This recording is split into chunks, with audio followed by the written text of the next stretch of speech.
کوئی بھی انسان جب اسے حق بات کا علم ہو جائے، جب اسے معلوم ہو جائے کہ یہی حق ہے، یہی سچ ہے، تو ماننے سے انسان اس لیے انکار کرتا ہے کہ وہ اپنی کچھ بندشوں میں بندھا ہوا ہے، اپنے کچھ کام، اپنی کچھ عادتیں،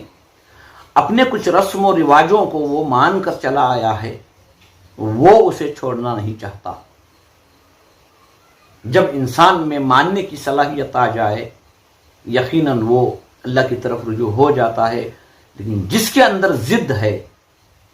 جو اپنے پرانے رسم و رواجوں کو یا اپنی پرانی عادتوں کو بدلنا نہیں چاہتا، وہ یقیناً حق سے محروم ہو جاتا ہے۔ ورنہ حق سنتے رہیں گے یا بیانات سنتے رہیں گے یا کلام پاک کی آیتوں کو سنتے رہیں گے، لیکن وہ سننے کے بعد ہم اپنی پرانی عادتوں کو چھوڑنا نہیں چاہیں گے، پرانے رسم و رواجوں کو چھوڑنا نہیں چاہیں گے،